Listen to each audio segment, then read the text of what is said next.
따라 하실까요? 너희로 실족치 않게 하려 함이니.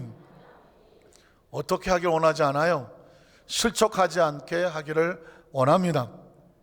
실족이 뭐예요? 실족, 넘어지는 것. 왜 넘어집니까? 한문에 보면 실이라는 건 뭐냐면 빼앗긴다, 상실한다, 없어진다. 그래, 족은 뭐예요? 족, 다리, 발, 박졸, 발족, 족발, 비슷한 말이에요. 그러니까 다리를 잃어버린다는 뜻이 실족. 다리를 잃어버린다는 건 뭐냐면 다리가 딱 버텨줘야 되는데 어이쿠, 이 다리가 기능을 상실해서 이 다리가 지금 움직이지 않아, 작동을 안 해. 그럼 어떻게 됩니까? 넘어지게 되죠. 너희로 실족하여 넘어지지 않게 하기를 원하신다 라고 하는 말씀입니다. 요한복음 14, 15, 16, 17은 예수님께서 최후의 만찬에서 제자들에게 하신 말씀이라고 그랬어요. 최후란 단어는 비장하지 않습니까? 마지막 만찬을 하는 것이죠.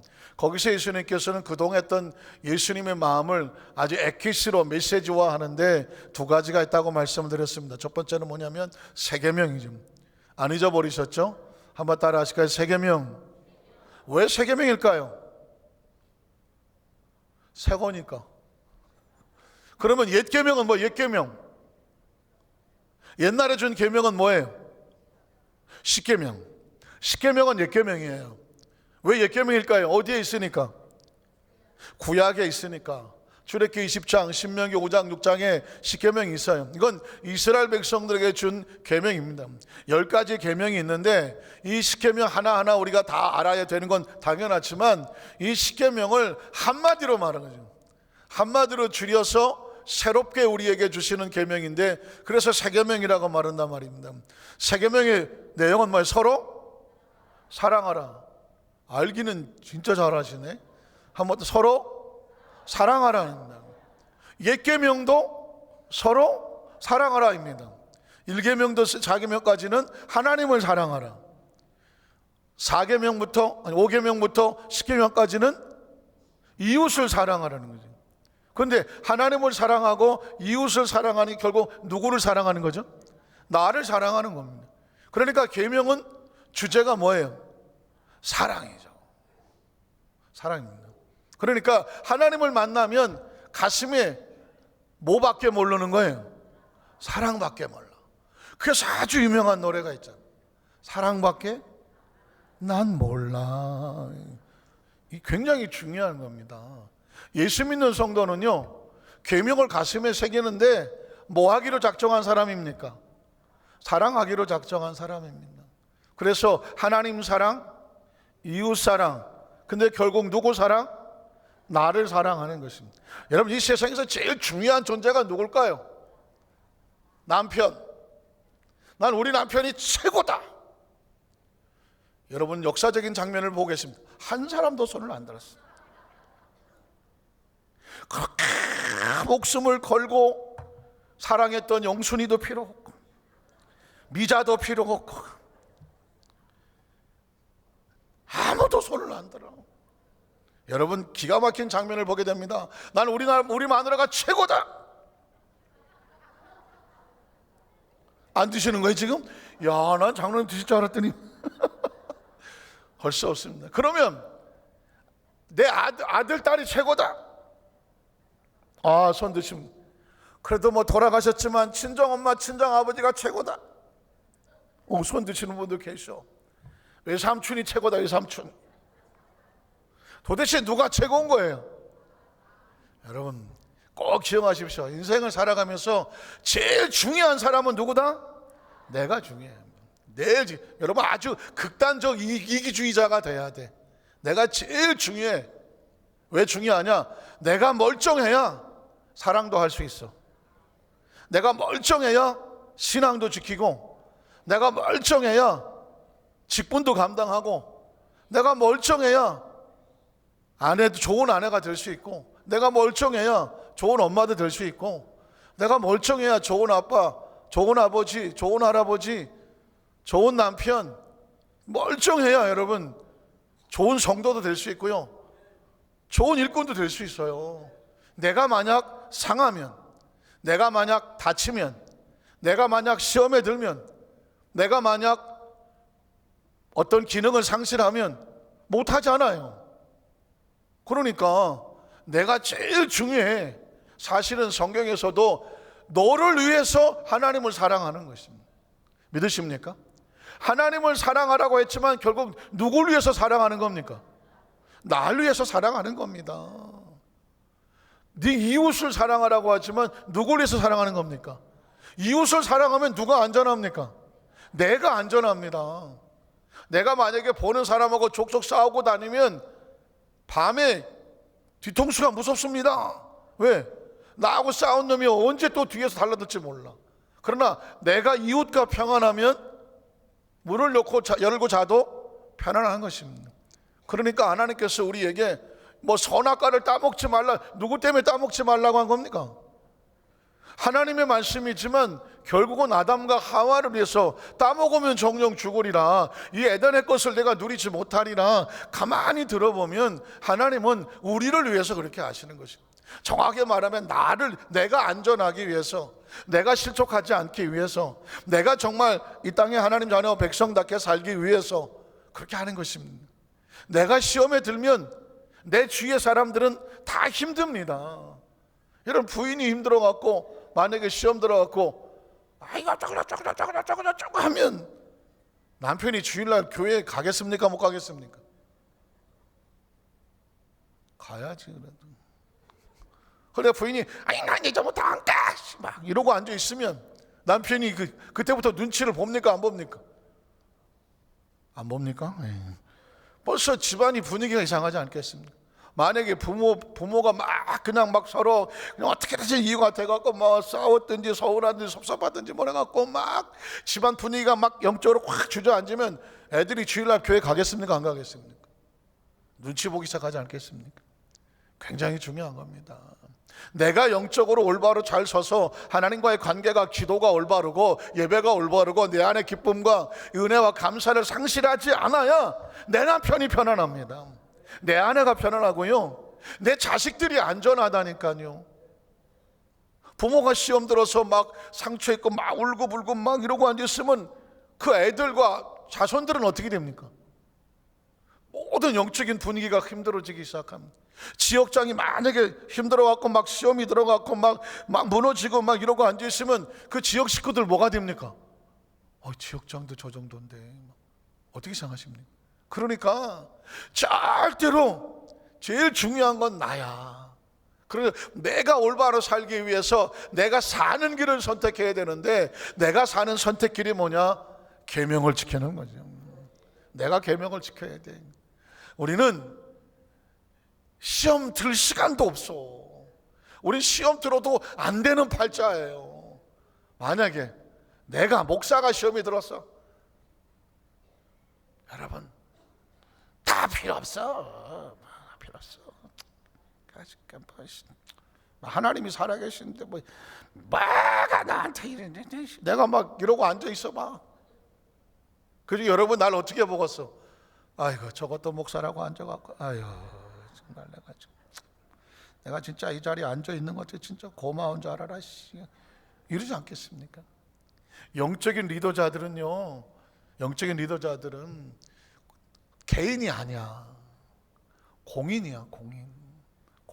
그러니까 나를 바라다보는 수많은 사람들을 생각을 해야 돼. 작게는 가정에서, 그리고 구역에서, 지역에서, 교구에서 온 이 예배를 지키는 이 모든 리더자들은요, 나 개인이 아니에요. 여러분 한 사람 한 사람은 하나님의 나라의 광고판이야. 하나님 나라의 사인판이에요. 여러분이 움직이면 하나님의 나라가 움직여. 여러분을 보고 하나님을 보는 것입니다. 한번 따라하세요. 세상은 나를 보고 하나님을 본다. 저 사람을 보니까 저런 상황 속에서도 믿음을 지키고 신앙을 지키고 사명을 지키고 원망하지 않고 미워하지 아니하고 싸우지 아니하고 다투지 아니하고 독을 품지 아니하고 어떻게 저렇게 할 수 있지?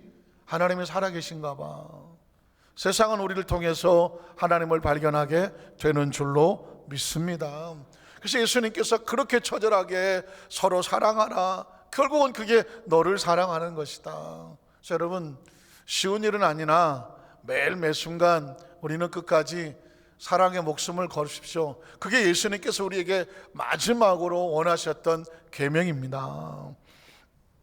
그 계명을 지키기 위해서 주신 우리의 좋으신 보혜사가 있는데 그분이 성령님인 것입니다. 그러니까 요한복음은 계속해서 처음부터 마지막까지 성령님 해야 됩니다. 그래서 여러분 혹시 성경대학에 배우시겠지만 마태, 마가, 누가는 공간복음, 한 사건을 같이 봤다. 그래서 공간복음이라고 말하죠.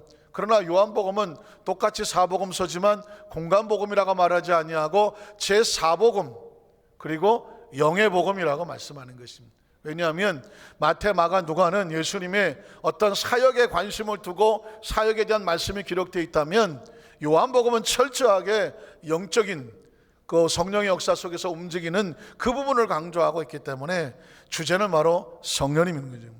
자, 그렇다면 보혜사 성령님을 우리에게 보내시고 약속하시고 강조하시는 의도와 의미는 무엇일까? 몇 가지 한번 살펴보면 첫 번째는 뭐냐면 보혜사 성령님은 예수 그리스도와 크리스찬들을 증언하시는 분입니다. 한번 따라 하실까? 성령님께서 예수가 그리스도인 것과 우리가 하나님의 자녀인 것을 뭐합니다? 증언하시는 것입니다. 성령님으로 인하여 우리가 증언을 받습니다.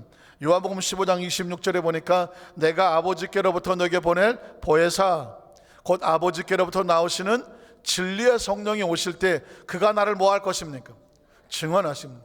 예수가 그리스도인 것을 어떻게 증언합니까? 우리 말이 아무리 현란하고 논리정연하고 무엇을 갖다 댄다고 할지라도 저 나사렛의 목수의 아들이 하나님으로부터 온 하나님이요 하나님의 아들이요 그가 메시아요 그가 그리스도인 것을 우리가 세상에 어떻게 증거합니까? 우리 입술의 말로 아무리 얘기해도 세상은 그렇게 말하지 않습니다. 그렇게 말하는 하나님 보여줘봐, 봐야 된다고 말합니다. 지금 이 시간 내 귓구녕에 음성을 들려줘봐, 내 손으로 만지게 해줘봐. 이 3차원을 살아가는 사람은 눈으로 봐야 돼, 손으로 잡아봐야 돼, 귓구멍으로 들어봐야 돼. 이건 3차원이야. 그러나 이것처럼 착각하고 연약한 게 없어요. 눈으로 본다고 다 똑같습니까? 된장국에 소고기인지 된장인지 구별 못해갖고 맨날 소고기인다고 찍어 먹었더니 된장이고 그랬는데 우리는 우리 눈이 얼마나 연약한지를 알아야 돼. 분명히 들었는데 듣고 나면 각자 딴소리 다 하고 앉아있고 각자 듣고 싶은 얘기만 듣고 앉았기 때문에 그러지 않습니다. 우리가 뭐 손으로 만져보면 이게 뭐 진짜 코끼리인지 아닌지 뭐 각자 자기 뭐 본대로 말하는 게 인간의 능력은 한계가 있습니다. 하나님이란 존재를 어떻게 우리가 눈으로 귀로 손으로 확인할 수 있겠습니까? 그래서 예수가 그리스도인 것을 증언하시려면 가장 완전한 분이 되는데 그분이 바로 누구다? 성령님인 것입니다. 그리고 또한 그 다음 절에 보면 27절에 보면 너희도 처음부터 나와 함께 있었으므로 증언한다. 누가 증언합니까? 성령님이. 그분은, 그 사람은 예수 그리스도를 믿고 예수와 함께하는 하나님의 자녀임을 뭐합니다? 증언합니다. 그래서 우리가 하나님의 자녀인 것을 누가 증언하느냐? 성령님. 예수님이 그리스도인 것을 누가 증언하느냐? 성령님입니다. 여러분, 전 세계 인구를 같이 모아놓으면 참 신기한 것이 뭐냐면 우리도 미국에서 좀 살아서 미국 사람들이나 유럽 사람들에게 보면 그 사람이 그 사람 같아. 특히 흑인은 그 사람이 그 사람 같아. 미국 사람들 섞어놓으면 그 인간이 그 인간 같아. 그런데 신기한 건 뭔지 아십니까? 그 미국 사람이 아시아 사람을 보면 다 그놈이요. 그래서 예전에 LA에서 아주 희한한 일이 많았습니다. 강도 사건이 벌어졌는데 증인들이 어떤 사람을 범인이라고 지목을 했어. 근데 미국 사람들은 한 사람만 놓지 않거든요. 여러 사람을 섞어놓고 누가 증인이냐 했더니 이 사람이 다 똑같게 생겼대. 이 사람이 범인이냐? Yes. 저 사람이 범인? Yes. 저 사람? Yes. 그 사람들 볼 때는 다 이렇게 눈이 이렇게 다 똑같이 보이는 거야. 근데 우리도 그래. 그 사람이 다 그 사람 같아. 어제 혹시 베트남하고 인도네시아하고 동남아시아컵 축구 보셨습니까? 이야, 젊어. 그걸 다 보셨네. 근데 나중에 베트남 사람하고 인도네시아에 옷을 이렇게 입어서 그렇지 섞어놓으면 그놈이 다 그놈이야. 동남아시아 사람들은 우리가 볼 때는요, 필리핀을 가든 뭐 동남아시아 가든 뭐 어디를 가든 뭐 어디야 인도네시아를 가든 뭐 우리가 볼 때는 뭐 캄보디아도 마찬가지 비슷비슷하게 생겼어. 그러면 우리가 한국 사람이 우리 또 한국하고 일본하고 중국 사람 섞어놓으면 우리 자세히 보면 알겠어. 자세히 보면. 그런데 그냥 비슷한 사람 섞어놓으면 일본 사람인가 중국 사람인가 좀 엉덩이에 몽고 반점 있는 사람들은 비슷해. 그럼 우리가 한국 사람인 걸 뭘로 증명합니까? 방법, 여권 하나밖에 여권으로 증명하는 거예요. 우리가 한국 사람인 걸 증언하려면 여권을 내야 돼. 여권, 패스포드 여권을. 여권에 보면 대한민국 시민이라고 국민이라고 여권이. 중국 사람은 중국 여권, 일본 사람은 일본 여권 내놓는 거예요. 여권을 보고 국적을, 내셔널티라는 국적을 알게 되는 거죠. 우리가 아는 나라 사람인 걸 누가 증언합니까? 성령님이에요. 그래서 성령님이 하나님의 나라를 가는 패스포트예요. 성령님이 천국 가는 여권과 같아요. 예수님께서 말씀하시기를 그가 나를 증언하며 너희는 처음부터 나와 함께 있었기 때문에 너희를 증언한다. 두 번째로 성령님은 뭐 하시는 분이냐면 예수님의 말씀을 깨닫게 하시는 분입니다. 한번 따라 하실까요? 예수 그리스도의 말씀을 깨닫게 하시는 분이다. 16절로 17절 보면 요한복음 14장 16절 17절에 보면 내가 아버지께 구하겠으니 그가 또 다른 보혜사를 너에게 주사 영원토록 너희와 함께 있게 하리니 그는 진리의 영이라 세상은 능히 그를 받지도 못하나니 이는 그를 보지도 못하고 알지도 못한다. 그러나 너희는 그를 아나니 그는 너희와 함께 거하시며 또 너희 속에 계시겠음이라. 자 14장 26절에 보면 보혜사관 아버지께서 내 이름으로 보내실 성령 그가 너에게 모든 것을 가르치고 내가 너에게 말한 모든 것을 뭐하게 하시리라? 생각나게 하시리라. 성경은 누가 기록했습니까? 약 40명의 사람들이 1500년에 걸쳐서 성경을 기록했지만 1500년이니까 각자 다 다른 시대에 살았어요. 40명은 각자 서로를 알지 못하는 사람들입니다. 그런데 그 40명의 저자들이 1500년 동안에 기록한 그 성경의 내용이 일관적으로 예수 그리스도예요. 그래서 성경의 기록자를 누구라고 말한다? 성령님이라고 말하는 것입니다. 사람이 기록하면 이렇게 될 수가 없어. 주제가 한결같을 수가 없어. 예수님의 구속사역을 통해서 예수가 메시아인 것을 선포하는 것은 바로 성령님. 그래서 성경은 성령의 조명하심으로 기록됐다라고 말하는 것이죠. 성경 영감서를 말하는 건데, 그러니 성령이 기록해 놓은 거니까 우리가 우리의 머리로 알 수 있을까요? 모를까요? 우리 눈으로, 우리 머리로 해석이 안 됩니다. 성경은 누가 해석해 줘야 됩니까?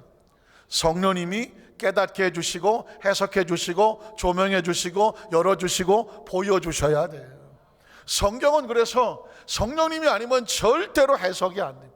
수많은 이단들이 나오는 이유가 뭔지 아십니까? 수많은 이단들은 자기들이 해석을 해요. 성경을 이리 갔다가 저리 갔다 끼워 맞춰 갖고 여기 봐라 성경이 이렇게 말하지 않느냐? 여러분 성경을 가르쳐 준다고 해서 절대로 아무데나 덜썩 떠서 가시면 안 돼요. 성경은 오직 누가 해석해야 된다? 성령님이 깨닫게 해주셔야 돼요. 그래서 잘못된 해석에 가면 이렇게 저렇게 말을 짜집기를 해갖고 그걸로 마치 또 다른 성령님이 있는 것 같고 거기를 가면 뭔가 있는 것 같고 거기를 가면 살아있는 예수님을 만나는 것 같고 살아있는 성령님을 만나는 것 같고 가서 만나봤더니 사람이야. 어떤 논리를 가지고 어떻게 갖다 붙이든 하나님은 영이시니 성령님은 영이시고 사람이 하나님이 될 수 없으며 사람이 하나님 대신할 수도 없으며 여러분 어떤 논리를 가졌다고 해도 뭐 살아있는 보혜사 무슨 뭐 감람나무 무슨 교주가 발을 씻었더니 그걸 뭐 생수가 되고 어린 반포너치도 없는 소리예요. 그래서 절대로 여러분 말하지도 말고 같이 밥 먹지도 말고 가서 교육하는데 얼씬거리지도 말고 여러분 거기는 따라가지도 말아야 돼. 괜히 밥 한번 잘못 먹고 영혼을 빼앗기는 수가 있습니다. 왜 그런지 아십니까? 악한 영들은요 여기저기 낚싯대를 해놓고 낚싯대를 벌려놓고 걸리면 잡아먹어. 영혼을 도둑질하는 게 이단입니다. 그러니까 여러분, 절대로 인간적으로 가깝다고, 누가 밥 사준다고, 어디 야유회 가자고, 기가 막히게 말씀을 풀어준다고 가지마. 갔다가 영혼이 풀리는 수갖고 거기 잘못 빠지면요 패가 망신합니다. 기가 막히게 말씀을 푸는 데는 어디예요? 여의도 순복음 안산교회야. 아니 그걸 몰라? 한번 따라 하실까? 여의도 순복음 안산교회는 성령님이 말씀을 풀어주십니다. 여러분, 그래서 철저하게 하나님의 말씀 중심으로 서서 이 말씀 속에 하나님이 뭐라고 하시는지, 하나님의 마음이 어떤지, 하나님의 눈물이 어떤지, 하나님의 의도가 무엇인지, 하나님의 계획이 무엇인지, 여러분 그 성령님의 말씀을 듣고자 이 자리에 나오지 않았습니까? 이 마지막 때에요, 마치 도적질하고 죽여 멸망시키는 마귀처럼 끊임없이 여러분 영혼을 도적질합니다. 참 신기한 거는요, 만약에 안산을 예를 들면 안산에 있는 모든 교회의 교족이 어느 이단 단체 컴퓨터에 다 들어가 있대. 참 무섭습니다. 안산에 있는 교회의 성도들의 교족이 어느 이단 단체 컴퓨터에 다 들어가서 거기서 관리를 해줘. 권사, 집사, 장로, 주일날 자주 나오나 뒤에서 좀, 권사 일주일에 한 번 나오는 것 하나 평일날은 안 나옴, 금요철에 안 나옴, 요즘 시험에 들어갔고 상태가 안 좋음, 요즘 구역장 자기들끼리 싸워서 요즘 힘듦, 어떤 성도 요즘 몇 주째 안 나옴, 이걸 거기서 다 해. 몇 년 동안 해, 몇 년 동안. 그 다음에 어떻게 한다 하십니까? 뒤에 따로 패. 요 사람들은 지금 상태가 아주 안 좋아서 우리가 접촉해서 아메리카노 2잔 사오면 끌려옴. 요분들은 상태가 좀 무서워 탕수육까지 사줘야 됨. 이걸 하고 앉아있어. 왜 그렇게 하겠습니까? 영혼을 도적질하고 하는 것입니다. 여러분, 간첩이 포섭하기 위해서 얼마 동안 잠복해 있습니까? 전혀 반첩이지 눈치 못 챕니다. 아주 친하게 이것저것 다 해주고 그러다가 어느 날 가만히 얘기 들어보니까는 위대하신 김일성 동지께서 이러고 앉아 있으니까 자기도 모르게 수령님이 진짜 오셨습니까? 오랫동안 듣다가 보니까 자기도 공산주의가 돼. 그래서 나라를 위해서 기도했더니 북조선인민공화국을 주여 하고 앉아있습니다. 이게 뭐야 이거. 여러분 보십시오, 마귀는 그렇게 만만하지 않습니다. 영혼을 도적질하기 위해서 별의별 방법을 가지고 노리고 있습니다. 오죽하면 근신하라 깨어라, 너희 대적 마귀가 무엇과 같이, 우는 사자와 같이 너희를 삼켜 잡으려고 노리고 있다고 말하는 것입니다. 동물의 왕국 수도 없이 보지 않습니까? 이따시만한 사자가 그 영양 한 마리 잡으려고요 땅바닥을 깁니다. 땅바닥을 켜요. 이것도 방법이 있어. 바람이 이렇게 불면 저쪽 가면 잡혀 반대서 와야 돼. 걔 머리 다 쓰고 있는 겁니다. 귀여워요. 왜 귀여울까요? 순간적으로 뛰면 사자가 이기나 오래 뛰면 사자는 등치가 커서 못 뛰어. 못 뛰어. 그러니까 그 짧은 속도 안에 가까이 가갖고 순간적으로 잡아야 돼. 근데 거기서 사자가 여기서부터 하고 덤벼들면 쫓아가다가 아이고 힘들어하고 주저앉는다니까. 사자도 지가 알아.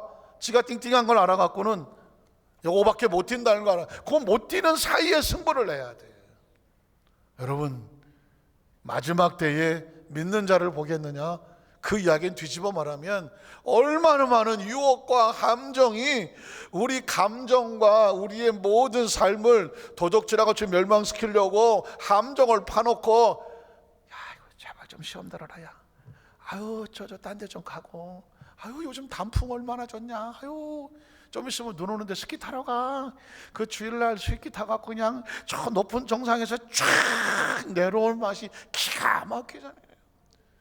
스키 타고 내려와서 쫙 그냥 오뎅에 그냥 뜨끈한 어묵에다가 앉아 쫙 떡볶이에다가 그냥 떡볶이도 아니고 쌀떡볶이에다가 그냥 떡볶이는 오뎅이 맛이야. 그냥 오뎅도 하나 빼고 모르는 게 없어 나는 하여튼간에. 그렇게 해갖고 자꾸 감정, 기분, 어떤 모든 걸 이용을 해서 어떻게든지 하나님으로부터 분리시키려고 하는 게 마귀란 말입니다. 그래서 우리는 철저하게 성령님 중심이에요. 성령님이야 그가 하나님의 말씀을 깨닫게 해주시는 것이죠. 마지막 세 번째로 보여서 성령님은요, 성령으로 인하여 우리가 실족하지 않으신 오직 성령님만 우리를 붙잡아 주실 수가 있습니다. 요한복음 16장 1절에 보면 내가 이것을 너에게 이르는 것은 너희를 실족치 않게 하려 함이라.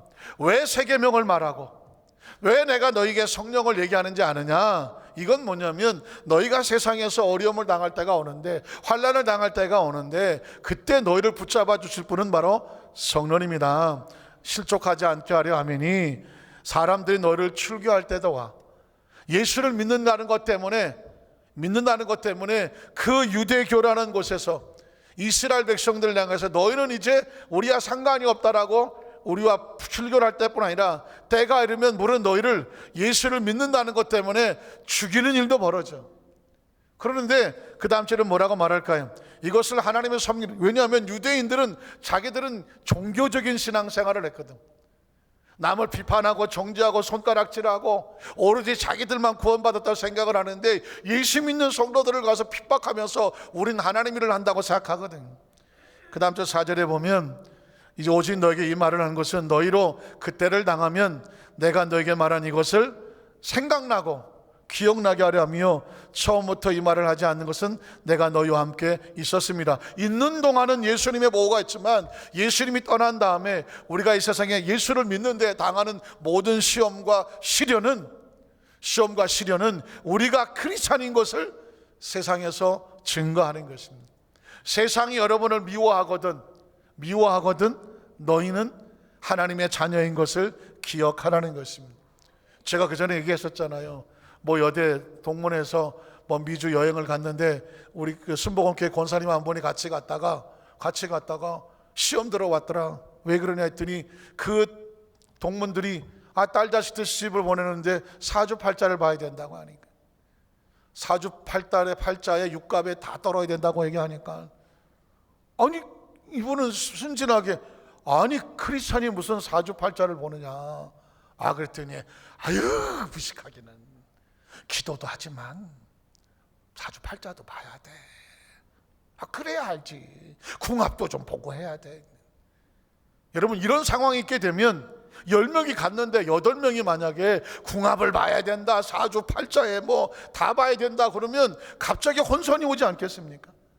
아예 무슨 점치는 동네로 갔다 모르겠지만 이게 크리스찬이라고 해서 갔는데 가보니 8명이 그러고 있어. 거기서 자기가 나는 그렇게 안 해 라고 말할 수 있는 용기가 있겠습니까?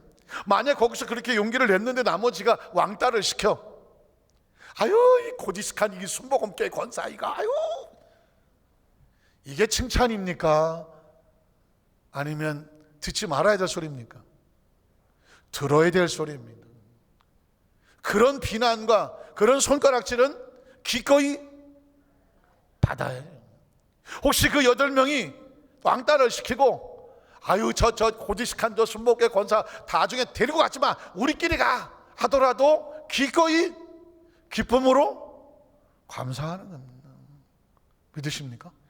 이게 세상에서는 우리가 하는 행동을 이해하지 못합니다. 말씀대로 살고 계명대로 살고 성령님의 음성을 붙잡고 선택하고 갈 때 야 그 적당히 좀 해, 좀 아예 좁게 눈 감고 넘어가면 되지. 그걸 꼭 그래야 되냐? 꼭 그 주일날 좀 한두 번 빠질 수도 있지. 그걸 그렇게 되냐? 아유 그 구역 예배 맨날 가면서 또 가냐? 아유 우리랑 한번 좀 가. 고민됩니까? 안 됩니까? 고민되죠. 친구도 있고 동문회도 있고 마을 모두 있고 하고 싶죠. 그러나 우리 안에 우리를 지키는 분이 누구예요? 성령님이거든. 성령님의 감동이 벌써 방향을 틀면 성령님 마음이 슬퍼하시잖아요. 우리가 방향을 하나님께로 틀게 하는 것은 성령님, 근데 세상에 유혹하게 하는 것은 다른 세력인. 그러나 세상을 선택하지 않으면 반드시 우리한테 뭐가 옵니까? 핍박이 옵니다. 조롱이 오고요, 손가락질도 오고요. 아유 참 골통 아주 보수 아주 아주 그냥 앞뒤가 꽉 막혀갖고 그냥 아주 예수쟁이 그냥. 여러분, 이거는 절대 비난이 아닙니다. 철저하게 이걸 감수하고 그걸 기꺼이 그 길을 가는 것이 뭐냐면, 그게 바로 하나님께서 우리에게 왜 이런 말씀을 주시는지, 너희로 뭐하지 않게 하려 하는 것입니까? 실족하지 않는. 한번 따라하세요. 기도는 타협하지 않는다. 예배는 타협하지 않는다. 사명은 타협하지 않는다. 계명은 타협하지 않는다. 예물은 타협하지 않는 것입니다. 선교는 타협하지 않습니다. 전도는 타협하지 않습니다. 여러분, 솔직히 얘기하자고요. 우리가 이 세상을 다 살았어. 이제 내일 모레 해. 내일 모레 내가 알겠어. 내일 모레 갈 것 같아. 무슨 생각 나겠습니까? 지나간 과거는요, 어젯밤 꿈보다 못해. 지나간 과거는 어젯밤 꿈보다 더 못해. 그 엄청난 시간들, 엄청난 사람들, 엄청난 사건들 기억도 안 나. 딱 두 가지로 나눠집니다. 너를 위해서 살았던 삶과 하나님의 나라를 위해서 살았던 삶, 두 가지만 남아요. 어떻게 생각하십니까? 나를 위해서 살았던 삶과 하나님의 나라를 위해서 살았던 삶만, 육적인 삶과 영적인 삶만 남아요. 그러면 지금 살아있는 동안에 지혜로운 건 뭐예요? 언젠가 다가올 그날을 위해서 내가 더 많은 영적인 삶의 스토리들이, 간증이, 추억들이, 이벤트가, 그 모든 흔적들이, 영적인 이력들이 많아지는 거죠. 이게 많아지는 것입니다. 결국 인간은 시간 아닙니까? 시간 싸움 아닙니까? 시간 싸움. 사람의 인생은 시간입니다. 시간이 지나가잖아요. 언젠가 시간은 멈출 때가 오잖아요. 우리 시간 멈춥니다. 지속되지 않아요. 시간이 멈춰요. 그럼 시간이 멈추면 그 다음에 뭐가 있냐면, 그 시간 동안에 무슨 일이 있었는지를 계산하는 것입니다. 육적인 시간이 있고 영적인 시간이 있는 것입니다. 지혜는 뭘까요?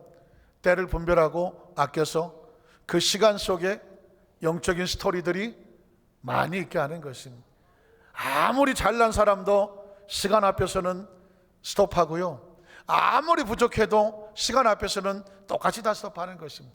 아무리 권세 있는 사람도 시간 앞에서는 갑니다. 어제 누가 돌아가셨습니까? 김우중 회장이 돌아갔습니다. 세상은 넓고 할 일은 많다. 저도 대우에서 3년 근무를 했습니다. 대우사가 엄청 불렀습니다. 대우가 한창 전 세계로 휘저을 때 제가 대우에서 직원 생활을 3년을 했었습니다. 그때 당시 그 사고나 이런 것들은 제가 너무 많이 알고 있는데요. 어쨌든 한 세대를 풍미하고, 안타깝게도 IMF 때 여러 가지 정치가 맞물리고 뭐가 맞물려서 또 하루아침에 정말 도피 생활도 하고 여러 가지 어려움이 있었지만, 그런 대한민국 역사 속에서 대우는 지금도 명맥은 유지하고 있지만, 그러나 그 한 세대를 풍미했던 재계의 서열 1, 2위를 다쳤던 사람도 시간 앞에서는, 나이도 몇 살 안 드셨어요. 몇 세입니까? 83세. 옛날 같은 83세가 엄청 나이가 많은 것 같은데, 지금 보니까 83세도 젊은 거예요. 아직 갈 때는 아닌 거예요. 아직 갈 때는 아닌 거예요. 그 얘기는 뭐냐면, 누구도 시간 앞에서는 장사가 없습니다.